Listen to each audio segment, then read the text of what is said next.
Everybody, it's Gina here from Gina Makes It. Welcome back to my channel. Welcome back to another video. In today's video, I am sharing the first spread in the journal that I created yesterday in my video about how to sew a very simple journal.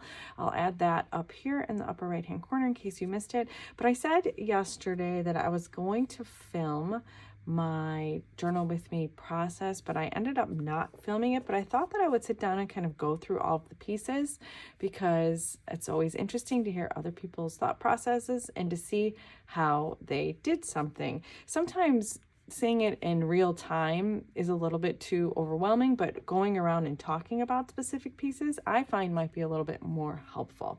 So if you remember, this is what my pages looked like. They're just regular yellow drawing paper pages, and they have kind of like a texture, like a tooth. They're just children's drawing paper that I got on Amazon. And so I mentioned that I wanted a page that was sturdy because I was going to cover it, and that's exactly what I did. So I added a little bit of ephemera here, and I covered it first though with some of the paper, some decorative paper.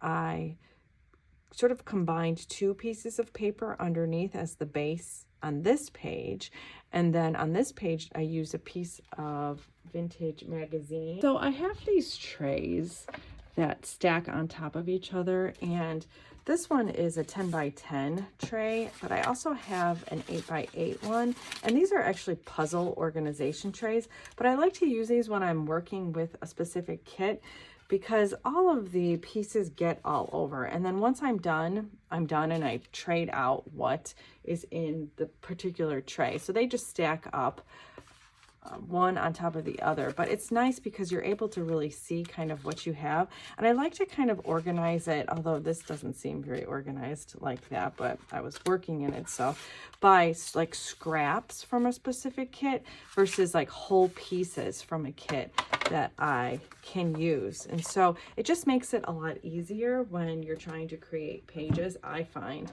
versus having things all scattered about, or even in like a file folder. Sometimes I find that it's just too hard to see, but when it's in the tray, you can really see what you have to work with when you are creating journal pages or journals. So I had some scraps of this decorative paper here, and I just added, I had two pieces because I had cut out when I was making some journals, some parts of them. And so I put one piece down here and one piece down here, and then over the center of it, I'll move this out of the way, I added a piece of vintage magazine, which, let's see, I've got a really good example here. So this is just a piece of vintage magazine that I had cut out. It's a tabloid size, so it's very large. And then I just kind of distressed the edges and pulled it up after I glued it. And then I realized that I wanted to put another piece of decorative paper down, and so I just glued this piece down right here, and I just kind of tucked it underneath so it looked like it was all one seamless piece. Then I decided that I had this cut out from a kit because I had cut the picture out, and I had this other picture from the Peach Blossom kit as well. And I just glued it underneath so it looked like it was all part of the same thing, but yet you can tell it's kind of ripped and a little distressed, so it kind of has a little bit of a grunge look to it. And then I just did a little bit of fussy cutting with some of the images in that kit, and there's some lilies, and here's a butterfly. This is just an old ticket that I had cut out and distressed from an older kit that I no longer sell in my store. And then this is just some sentiments from, this is a free printable on my website actually. And I just thought that because I'm starting this in the spring, and this is probably going to be a little bit about the spring time, I thought it would be nice just to add that little title there. So on this page, I decided to add this Polaroid with some journaling on the back that I distressed, and I'm just tucking it right here. So this is actually my focal point, and this is my journaling part. I created this tuck spot. I'm really excited about how I created this. Isn't that just the sweetest thing? I just love this so much. So the base is just a die cut. I was die cutting something, and this was the inside part, like the innards. And so it's the perfect base for this image. So I have these in my Etsy store, and these are all vintage trade cards, and it's called Butterfly Girls, and they're all just women with butterfly wings on it. And so what I did is I picked one where the lady was, her back was facing the camera, or the viewer, I guess I would say, and then I just fussy cut around her whole body and the wings, so the wings would stick up, and it's like and I just glued the top part of the base down, and it is like the absolute perfect tuck spot there. I did purposefully pick this magazine because it had like a little embroidery pattern on it, and I really liked the way that that looked along with the whole entire page. And so I just was really happy about that. I thought that that was like the cutest thing. A lot of times people say like, well, what am I going to do? I think there's over 40 that come in the kit, and they're like, well, what am I going to do with that? And there's just so many different things that you can do if you just start to get creative with it. And I just thought that was a really neat way to utilize these little, and they're so pretty. They're all just so beautiful. Beautiful in collage and all sorts of stuff. So I also had like a portion of this from the Peach Blossom kit because it was probably up against another image that I had cut out and used.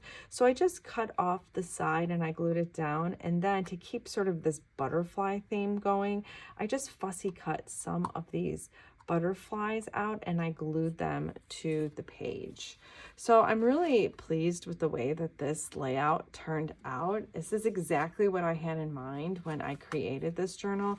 I just wanted to do some fun sort of collaging, sort of creative journaling pages in it, and I'm sort of experimenting with different pens too. This is a fountain pen, and on the back of this Polaroid, this is a two-sided matte photo paper, and on the back I printed just a test piece of vintage wallpaper that I'm working on to include in my shop, and I'm using a fountain pen, but you could see it really, because of the way that this paper soaks in the ink, it was really kind of creating these blobs, and it was just kind of funny just to kind of experiment with that too. And this I distressed, I bent the corners and I added some ink, and I think I might do a video for tomorrow on how I actually distressed these, just a really short video, because I know that people are always interested in how to achieve certain effects. So look for that tomorrow. Maybe, I can't make any promises, but I think that I'm going to do that. So I hope that you enjoyed this video and that it gave you a little bit of inspiration. One other thing that I wanted to mention is that while this page doesn't scream blue, I did purposefully pick blue items after I decided to use this picture because I just felt like this blue bird was very, it popped out of this picture because everything else sort of blended with all the pinks and peaches, but the blue really sort of stood out to me. So I purposefully picked this ticket.